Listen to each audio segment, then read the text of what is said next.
All of this we will study in our lesson this week. Oftentimes, people use the Bible as a divine answer. Some use it, put a Bible anywhere, and use a verse of the Bible that they will think will provide solution for them. But when a person provide a verse of the Bible to you, how do you find this will bring to false or incorrect interpretation? For example, when a husband leaves the wife for another person, the wife will find great comfort when she read the following verse. And I will put enmity between you and the women. And the wife will be convinced, based on this verse, that the relationship between her husband and the lover will end badly. This is a verse without a context. It becomes a pretext for our own agenda or our own ideas. And it is important for us not to only read the Bible, but for us to interpret the Bible correctly.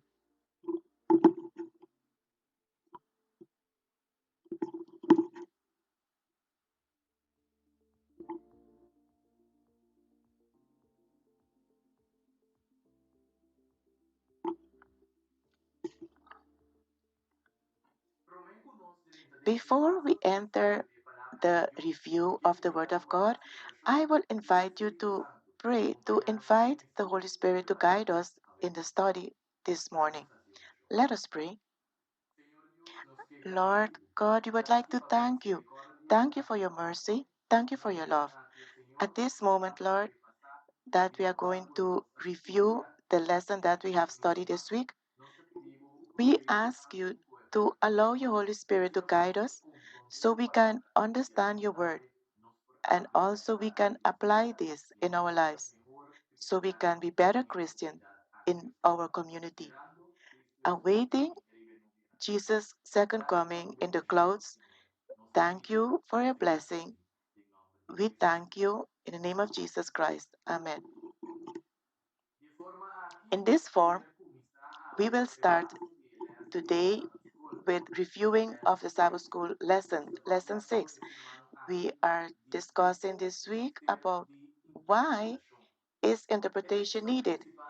The principal text of this week is found in the book of Hebrews, chapter 11, verse 6, and it says, "But without faith it is impossible to please Him, for he who comes to God must believe that He is, and that He is a rewarder of those who diligently seek Him." This week, we stood still on five important points in this lesson, and today we will review these 5 points so that we can see why it is important to interpret the Word of God. When we see the first point, it asks presuppositions. No one, my dear friend, will not come to the text of the scripture with an empty mind. Every student or person who study the Bible will come to the Bible with their personal experience or their personal baggage, and they will have an interpretation to the Word of God. And as we said, no one will come to the Bible verse with an empty mind. Each one of us brings something to the table when we are about to study the Word of God.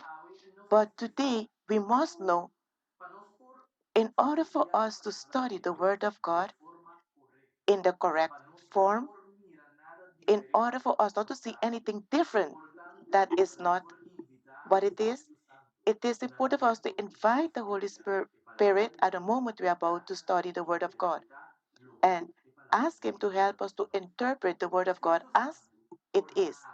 The Holy Spirit can open and correct our perspective and our presuppositions limited while we are studying the Scripture with an open mind and with an honest heart.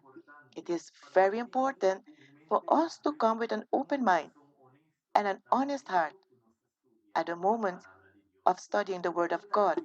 The Bible affirms time after time that men come with different history, but also we can understand the Word of God that the Holy Spirit tells us that we have to study it.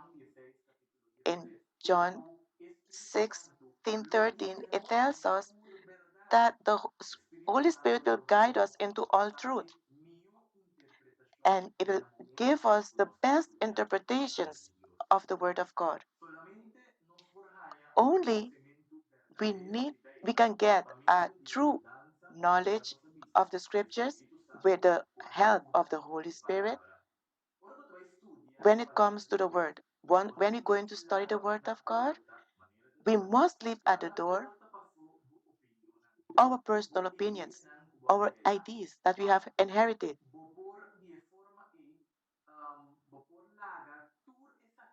If we leave all of these out,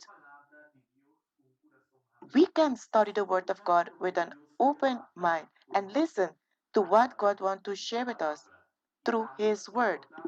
Also, it is important we should, at beginning of the Word of God, we must study this with a prayer.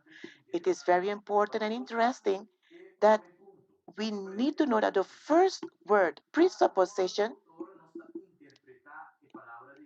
is when we are interpreting the Word of God, it is being adapted, better said, it is affected by presuppositions of our mind that we have. There we see that this is very important. The second part of this week lesson, we will study it under translation and interpreting. The Bible is written from the ancient times.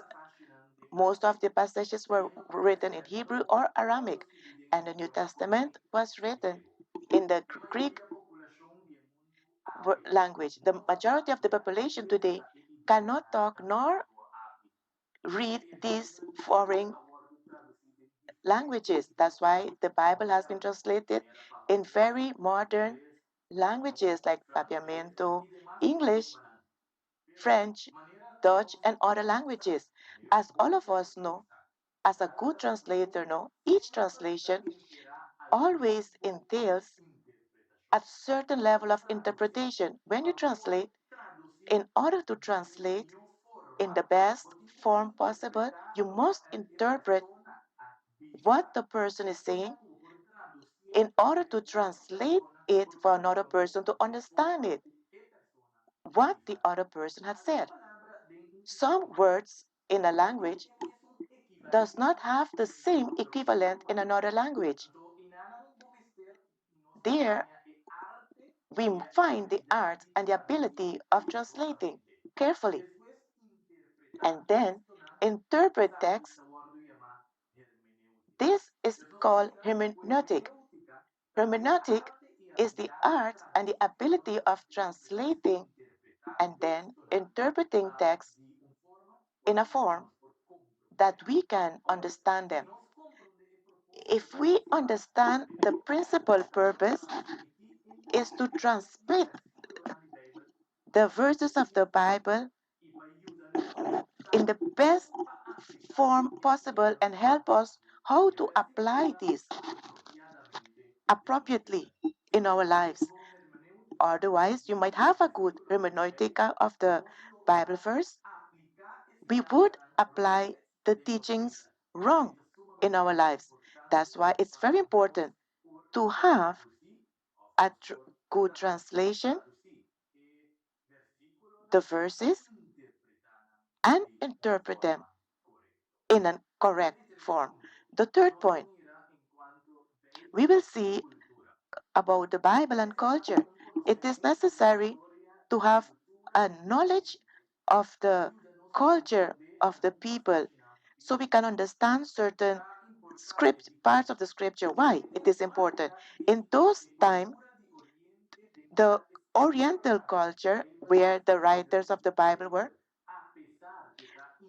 beside they were inspired by the Spirit of God, we can see that the The Hebrew culture was assigned responsibility to a person for acts that they have not done but they allowed to take place.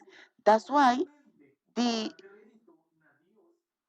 writers of the scripture are giving credit for what they allowed or they have not allowed to take place. For example, the fact that Pharaoh's heart became hardened. We can see and ask ourselves, how is it possible that God made Pharaoh's heart harden? Then you can see here that Pharaoh himself in scripture, Pharaoh for his own doings, based on what God was showing him, and he was not accepting them. In that form, Pharaoh heart hardened. We can also see this in the moments of Job's life. When Job lost his family, animals, and all what he had around him, the servants who came by him told him that fire came down from heaven. They referred here that fire came down from God. And that's why the friends of Job, they said, surely Job must have done something wrong, that God is reacting in such a way with him. Actually, we can see in the writers of the Bible, they were assigned responsibilities to a person that they have blamed them for certain things that they have not committed, but they allowed to take place. Nowadays, we say actually, this pandemic might have come from God. God have not prevented. He allowed it. This is something else. But if we was in that time, they would have said, they could have accredited this pandemic to God. Now, a question that many of us can ask, does the Bible condition culturally? Is it only in relationship with the culture? It affirms certain things? Or the divine message? Is it surpass the culture, the particular culture that is talking to all human beings? We must understand, brethren, that what God has done for us from the beginning till now is not conditional to a culture.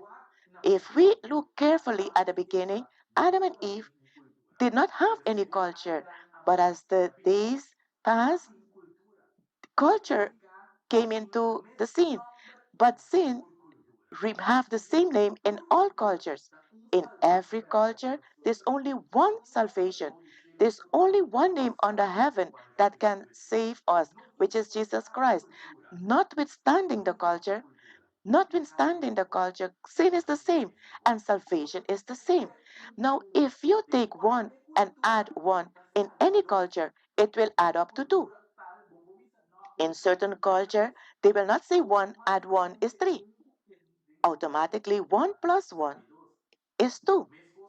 In the same manner, the Bible, if it was written in the culture, different cultures in which we are living, but based on all of this, the basic of the principal message in the Bible are not bound to any culture. It counts for humanity. That's why today is very important that at the moment that we are studying the Word of God, study this a little bit about the culture so that when you are interpreting the Word of God from the Bible, you can interpret it in the best form. The fourth point of our lesson study this week is talking with us about our sinful and fallen nature. At the moment that we are talking about interpretation of the Bible, we ourselves should be careful not to have an incorrect attitude toward this. We have to be so careful and we have to be the knowledge that sin was altered in our culture. Radically, sin has affected the entire human being. It affected our ability to interpret the scripture. Our thoughts and human thoughts think sinful and divine things. Our mind and our thoughts have been corrupted by sin.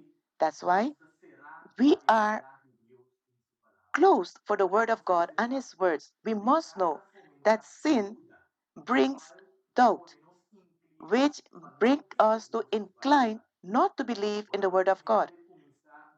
When a person starts doubting in the interpretation of the biblical text, he will never reach to security. That is why we have to read the Bible with faith and humility and not with an attitude of criticism and doubt, because our nature, sinful nature, and fallen has affected the way that we interpret the Word of God.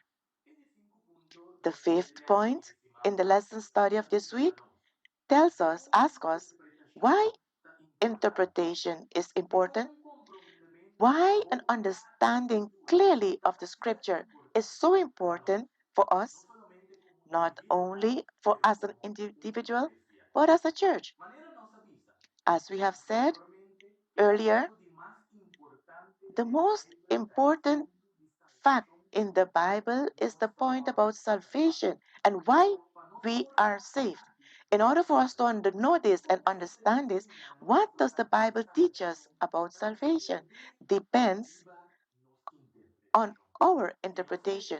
If we read and interpret the Bible in a wrong way, probably we will reach to false conclusion, not only in the understanding of salvation, but in all other things that the Bible is teaching us.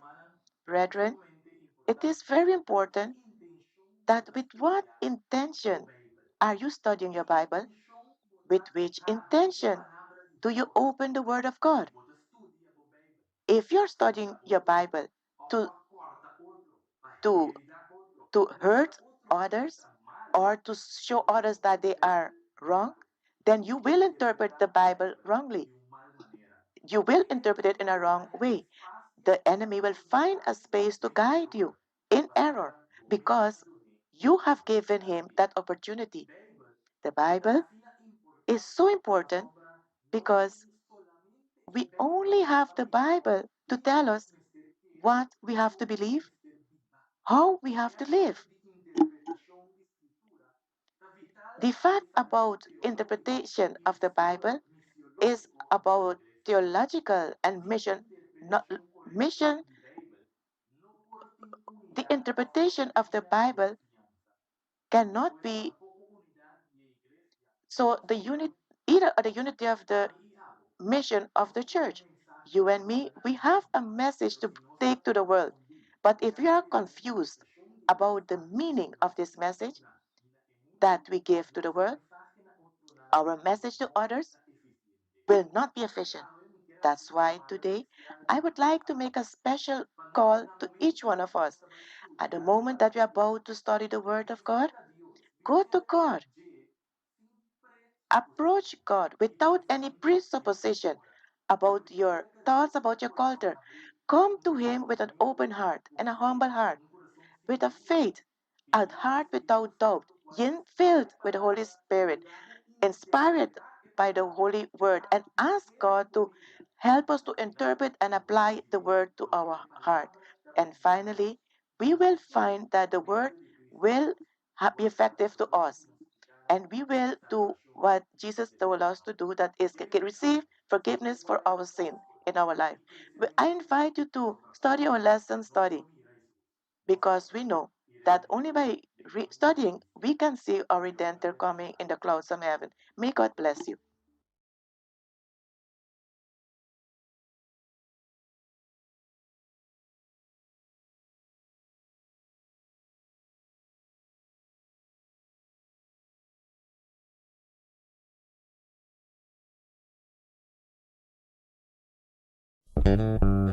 Radio Speranza Corsou. Radio Speranza Corsou. E Radio Kook cambia vida.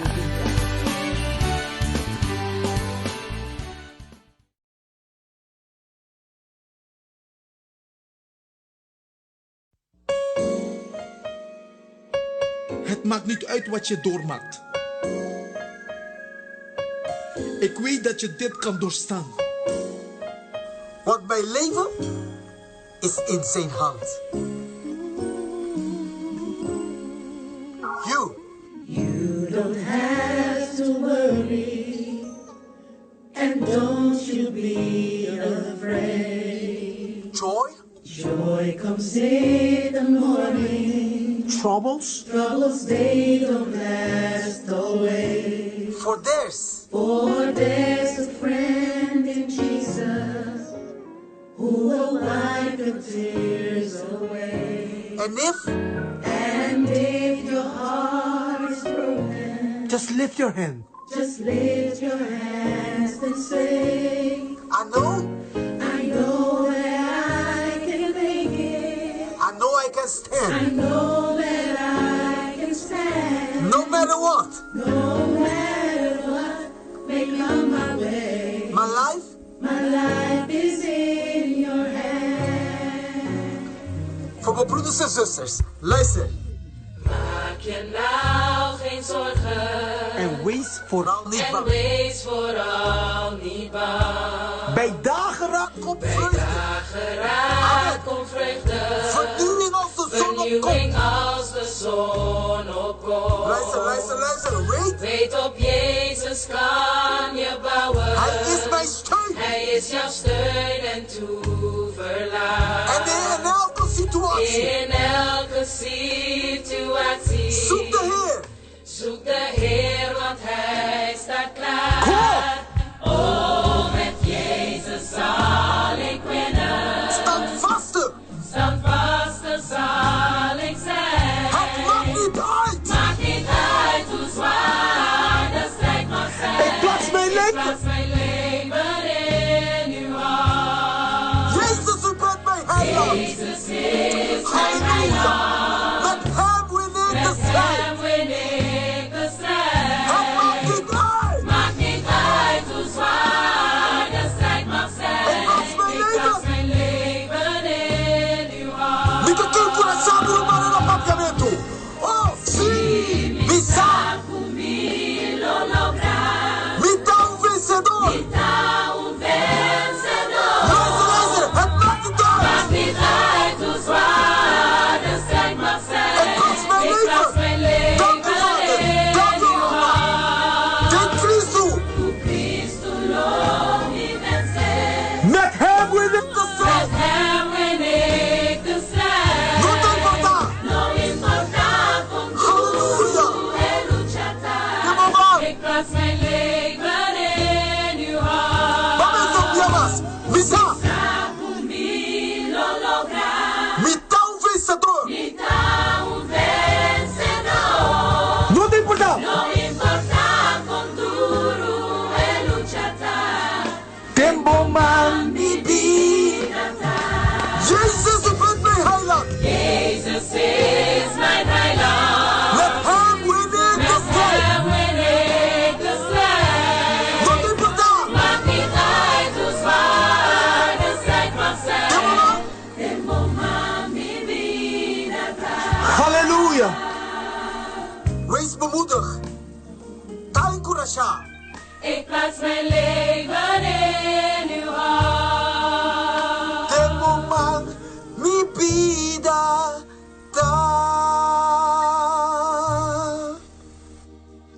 Amen.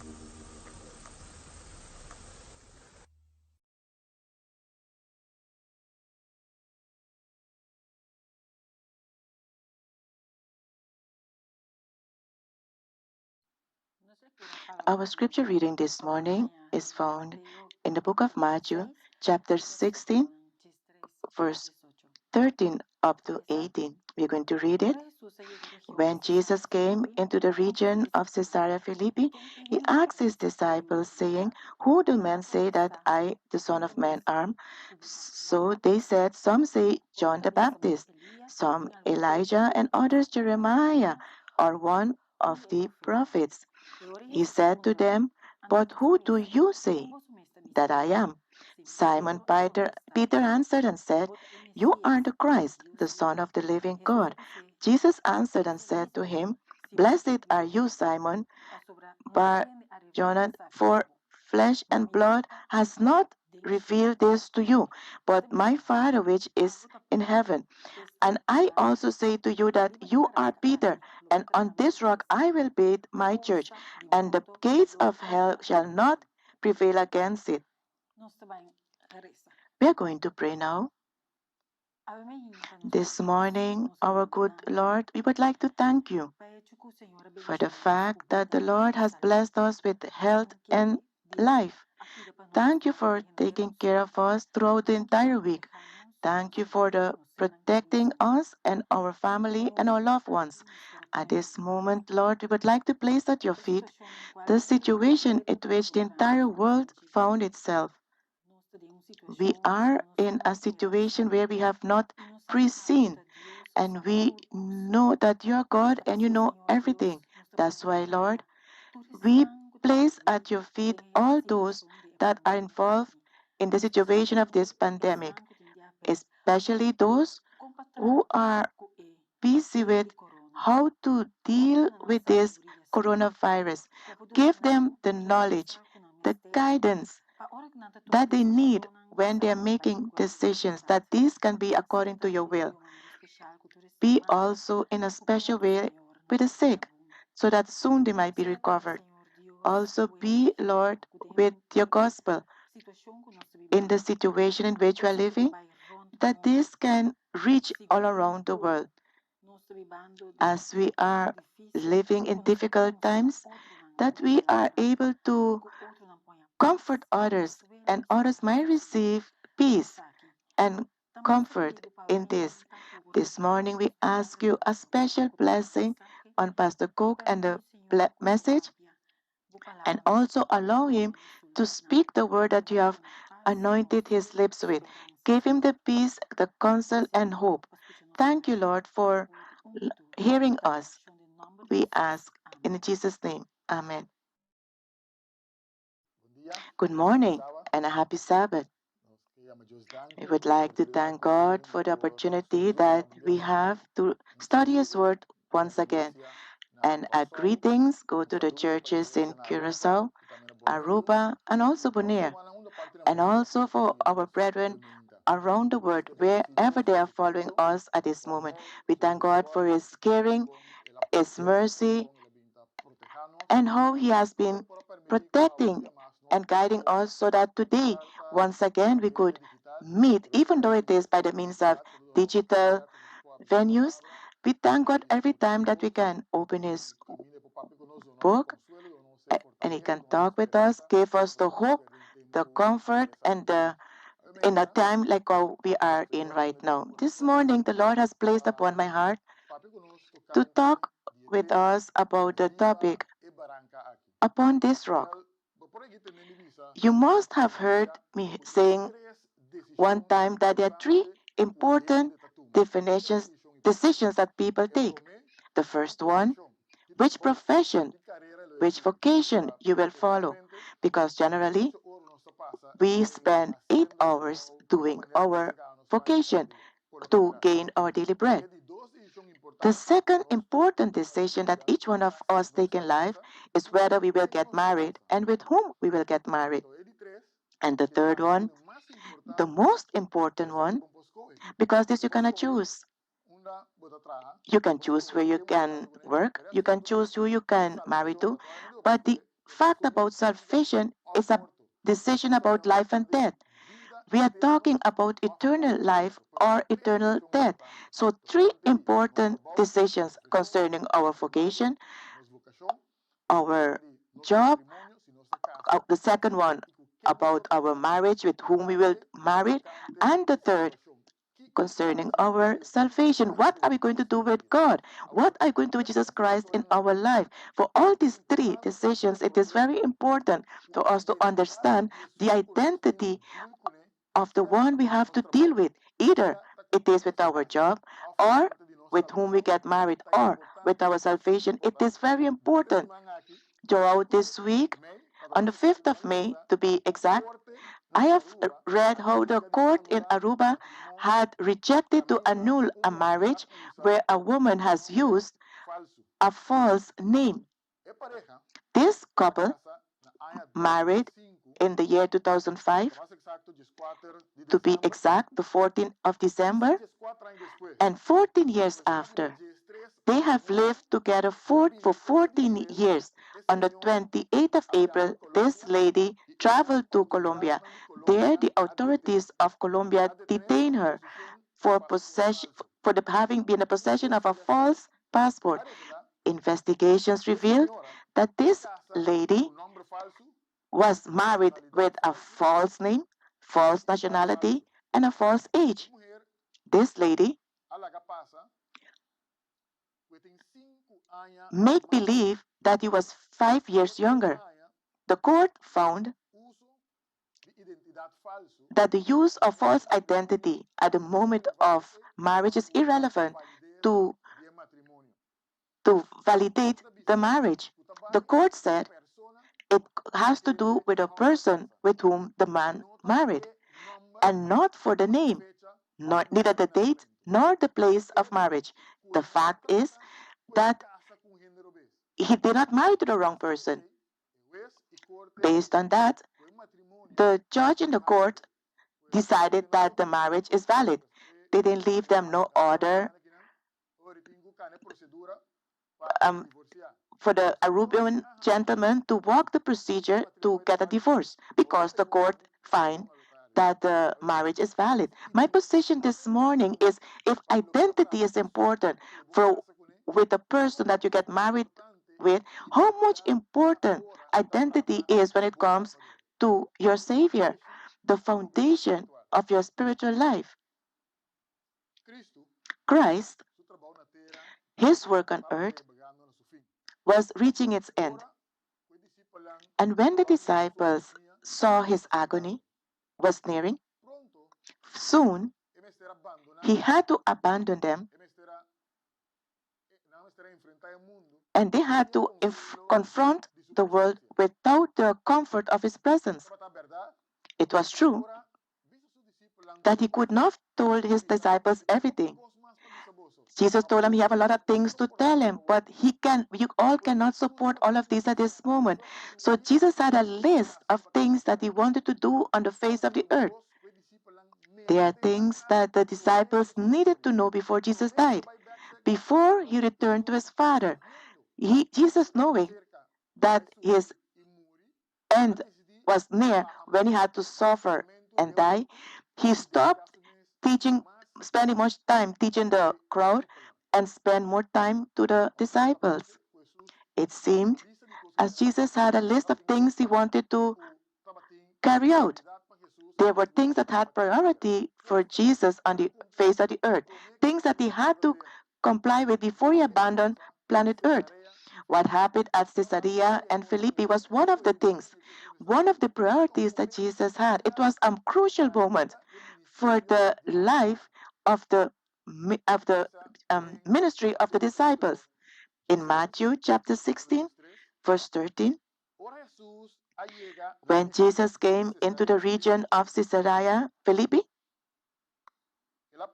he asked his disciples, saying, "Who do men say that the Son of Man am?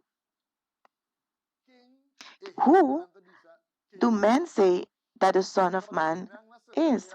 It was there at Caesarea Philippi that Jesus deliberately planned a crucial moment in the life and the ministry of the disciples. Jesus told the disciples he had to make that conviction for them to understand who Jesus was. Maybe there wasn't anything special with the place. It seemed to me that that time was more crucial than the place. Jesus' life is not limited to time, but as he became man, he was subjected to time. And as he was about to die, he had an urgency to allow the disciples to learn certain things before he died. He would like to take the disciples to another level of teaching and their experience. Jesus wanted to talk with the disciples about the suffering that was expecting. He wanted to teach them about the agony and the death on the cross. He had to prepare the disciples for the difficult time. He had to make the disciples fireproof, shockproof, earthquake proof, fake news proof, COVID-19 proof. Because step by step, Jesus was developing the conversation. Deliberately and consciously, he was controlling the conversation to reach the purpose of the lesson he wanted to share with the disciples.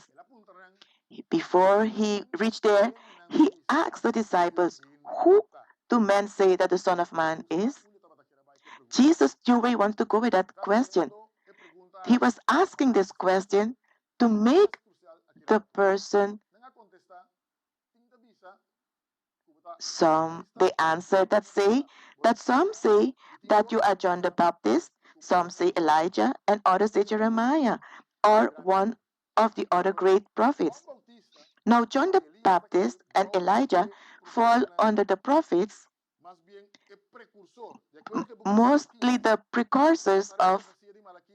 Based on the prophecy of Malachi, the Jews were waiting for Isaiah to return. In that sense, people were saying that Jesus would be the Elijah, the John the Baptist, after John the Baptist was already dead. But others said that Jesus is Jeremiah or one of the other great prophets of the past, because the people were seeing Jesus as a man of God, as a powerful preacher. They saw Jesus as a confidential prophet, as a master with authority, as a medical leader who, do you remember, they wanted to make Jesus the king because he was a man who was with a possibility to become a leader. He was raised in the dead, make the deaf to hear, make the lame walk. So they asked, Jesus asked them, "No, who do you say that I am? Who do you say that I am?" This is the question that Jesus left for us this morning. And you, who do you say that I am? You know, men like to say that they said this and they said this. They want to tell you something, but they will mention the word they. That's why Jesus asked them, "What do you say? What is your version? Where are you standing?" When it comes to Jesus Christ, brethren, either you are with Jesus or you are against him. Either you gather with him or you scatter against him. That was the reason for Jesus Christ. A clear understanding of Jesus is a requirement to enter the ministry of the gospel. Without a correct understanding of Christ and who he is, a person cannot be a spiritual leader. When you are a Christian, you must be convinced of whom Jesus Christ is. You have a compromise with life of death with a person. Make sure to know who they are. Simon Peter answered, when Jesus asked, "Who do you say that I am, the Son of Man is?" Peter answered, "You are the Christ, the Son of the living God." Jesus answered and said to him, "Blessed are you, Simon. Blessed you are, John, for Lord not reveal this to you, but my Father who is in heaven." Jesus' answer to Peter affirms a confession of Peter. And in Jesus' answer to Peter, Jesus also confirms that he is the Messiah. Either Jesus was speaking the truth or he was crazy. If somebody claimed to be the Messiah, either their head is not good or indeed they are the Messiah. And in the case of Jesus Christ, his facts show that he was not crazy. The way he made the deaf to hear, the blind to see, to talk, and even the lame, the dead he resurrected. His conviction, his spiritual conviction came from heaven. That is what Jesus told Peter. Blessed are you, Simon, son of John, for flesh and blood has not revealed this to you, but my Father who art in heaven. I want to resume saying, indeed, number one is that Jesus Christ is the Messiah, the Lord of Lords, and the King of Kings. Peter confessed this, and Jesus confirmed this, and his acts confirm this, and the scripture give the approval of this.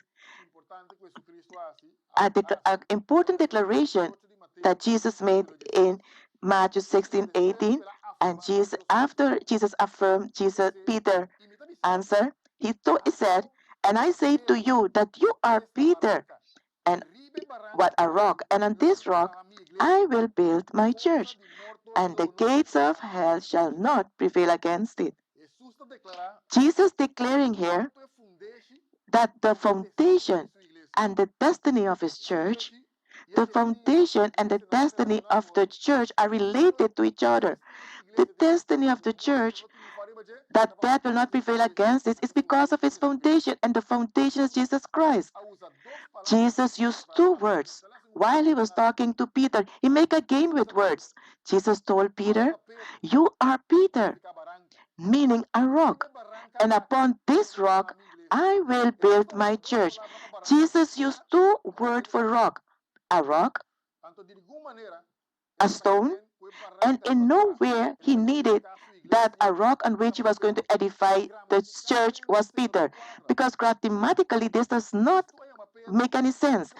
Jesus called Peter Petros, meaning a stone, a masculine word in Greek. The rock upon Jesus edify his church is feminine, which is Petra, a living rock. There's a good reason to think that the correct interpretation that when Jesus Christ used the word Petra, meaning a rock, he means on Peter's conviction of him as the Messiah, the Son of the living God. So Peter is the rock upon we have to build of faith. Relation that Jesus is not illegal. Relationship that Jesus is not based on the biological. The relationship that Jesus is faith, and faith comes by hearing the word of God. It says in Hebrews verse 11, verse 6, but without faith it is impossible to please him. For he who comes to God must believe that he is, and that he is a rewarder of those who diligently seek him. In him, the Bible said, and only in him, man can receive salvation in earth. Upon earth there is no other name given to man through which we shall receive salvation. Whoever who hear this word and comply with them is like the wise man who built his house upon a rock. The rain will fall. The river came upon the sand, and the wind blew against the house, and the house did not fall, because it was built upon the rock Jesus Christ. Jesus Christ is the rock and the foundation of the church.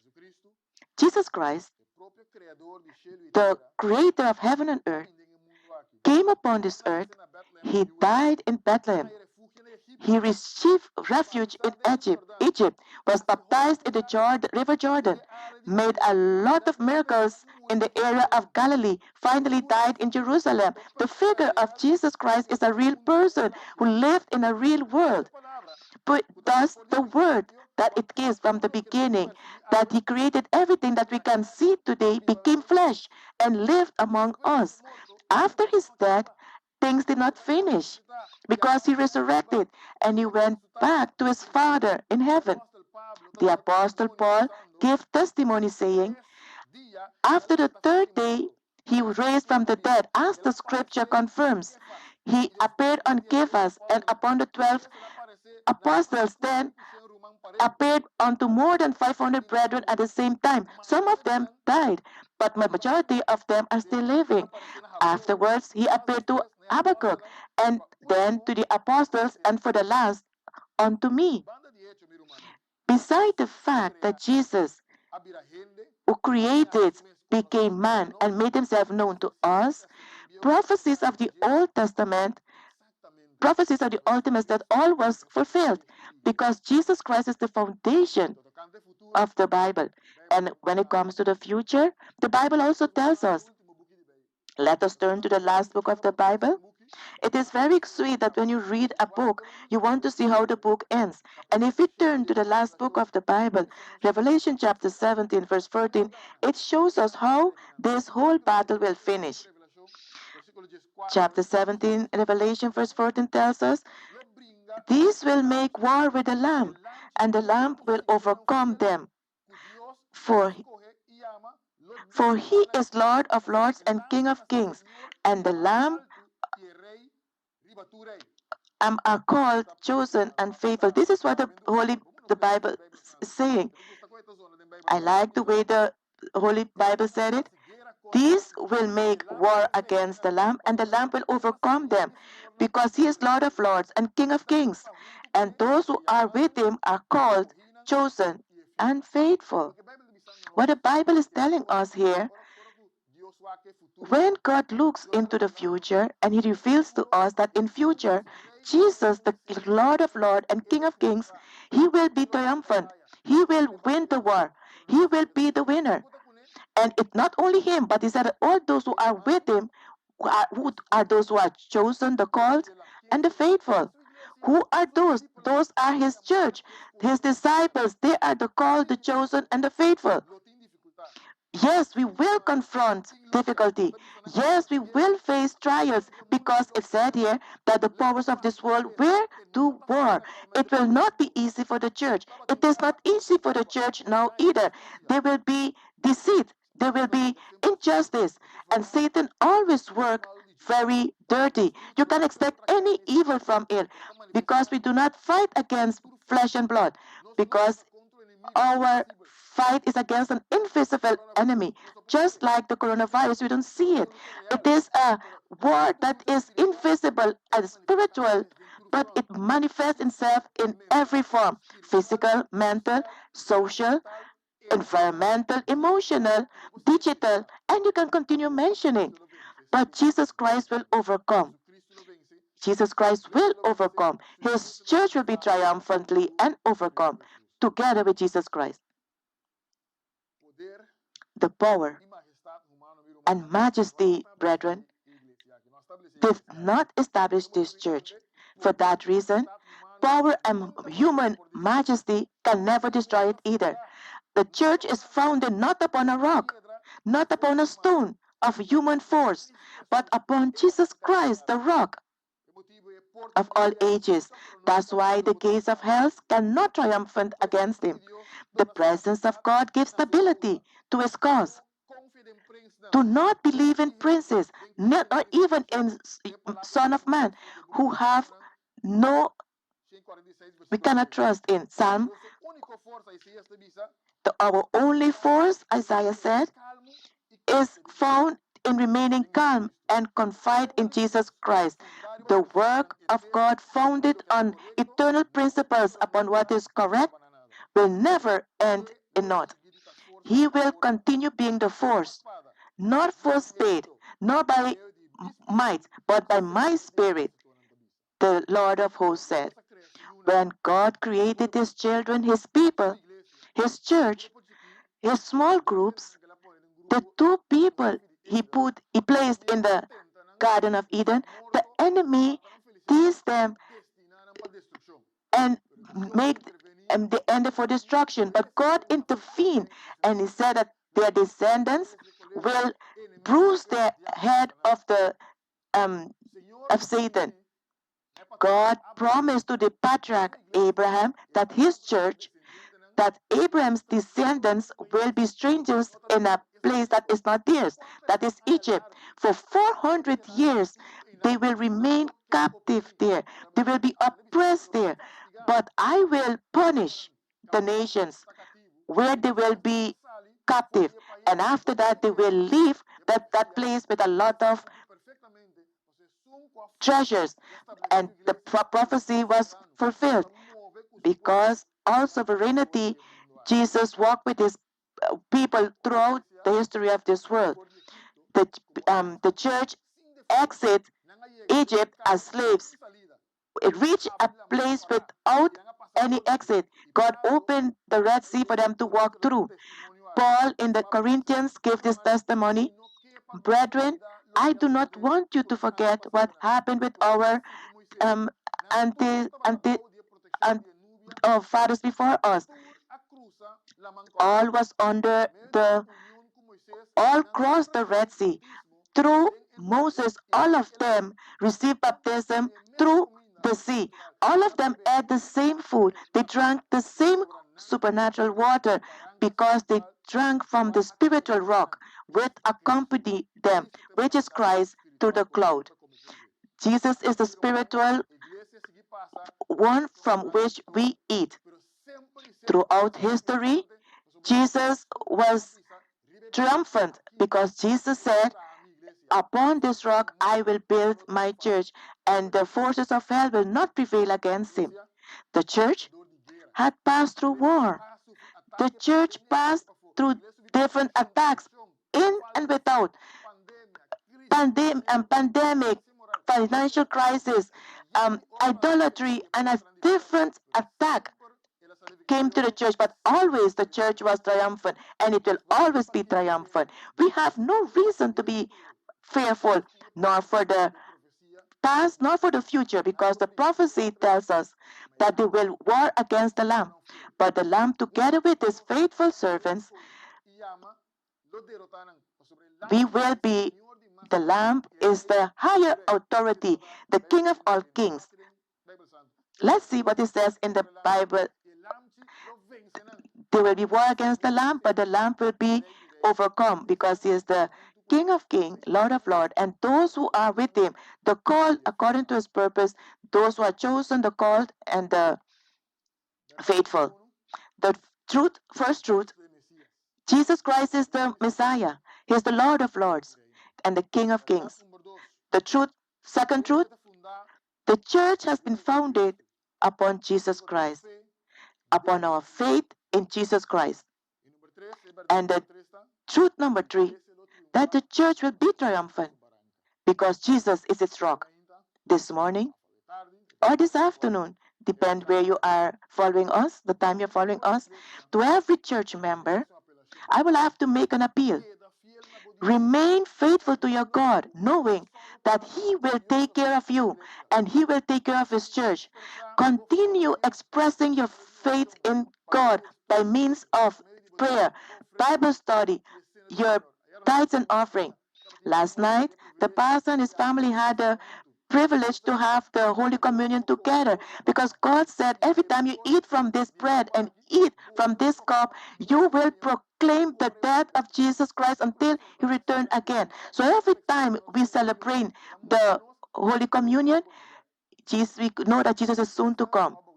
And to those who have not baptized us yet, know that baptism is a form to begin a new relationship with Jesus Christ.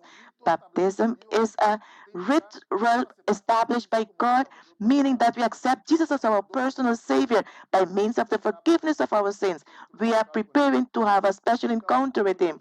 Today, I invite you to take an invitation to accept Jesus before it is too late. Do not delay.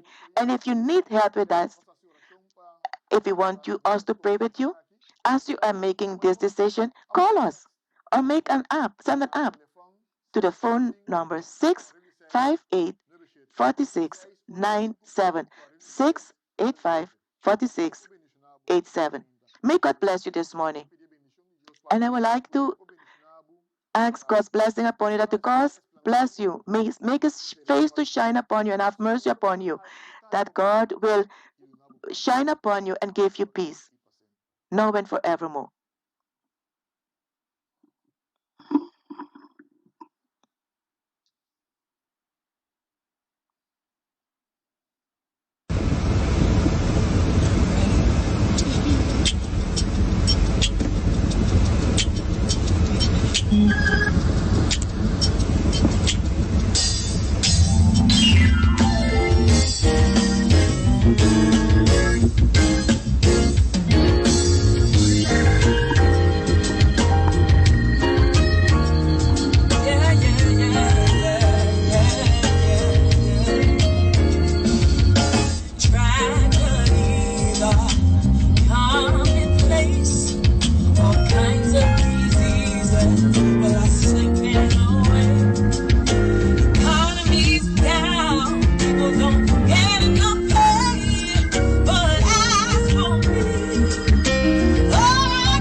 Tata danki, un dia mais danki, danki pa stimami, danki pa cuida pa mim. Não tem suficiente palavra para expressar minha gratitude. E mesmo que um dia 10 leprosos não podem vir back, me te cai na bordia, me te cai na bopia, e amava danki. Danki para cuidar para minha família, danki para cuidar para mim, danki para cortar riba mim, danki que um dia não vou vir back para salvar me. Danki tá.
Saludos, mi nombre es Leo Davolar